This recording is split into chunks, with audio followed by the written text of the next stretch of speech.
A couple of words, and I'll try and keep it as brief as I can. Briefly, just to reflect on my relationship with Phil, really. I promise you, it's actually quite sweet. So, it will be a theme of today, and it already has been, that Phil's 15 years older than Mum. And of course, he was 40 years old when he met my newly turned 25-year-old Mum. 40. We'll never quite know how he managed it.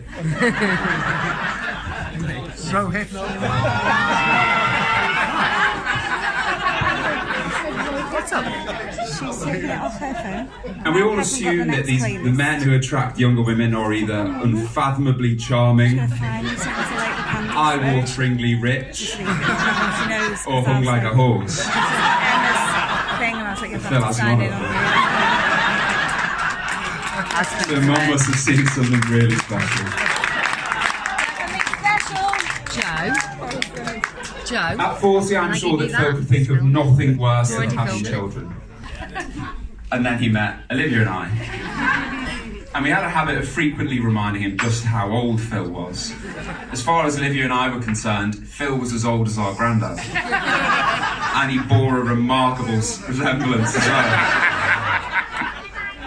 It's fair to say that at the start of our relationship, I wasn't Phil's biggest fan.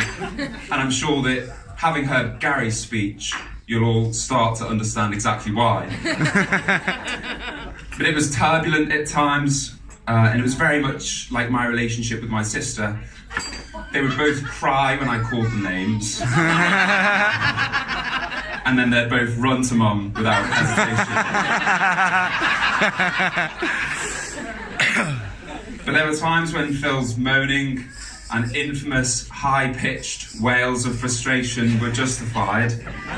For instance, like when I flooded the house the day that we moved in after the extension had been built. And then when I did the same 6 weeks later. And then when Liv did the same 5 hours after that. But don't get me wrong, please don't get me wrong, most of the time Phil was totally irrational and unjustified. You know, whether it was arguing about what was on TV, what we ate for dinner, or where we sat on the sofa, Phil and I have argued about the most pathetic of things. And I recall one occasion when Phil had grounded me, so I hid his car keys so that he couldn't go to work. And then he called me a cunt.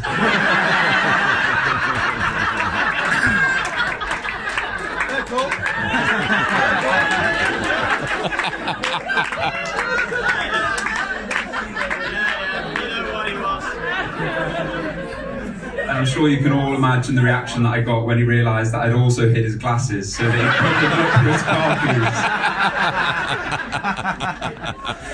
keys. Like, our relationship really was quite childish. But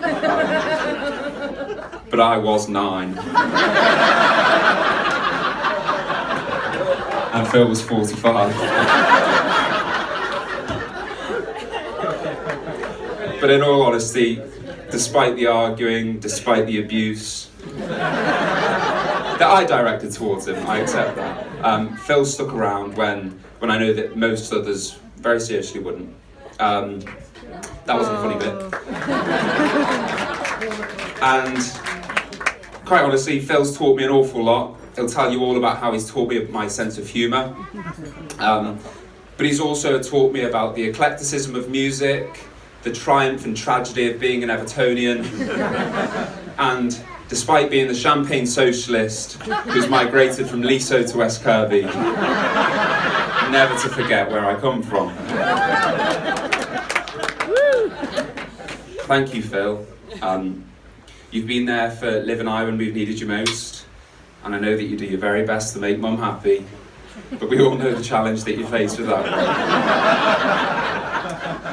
You know, you might not be my dad, Phil, but you're the best father a boy could ask for.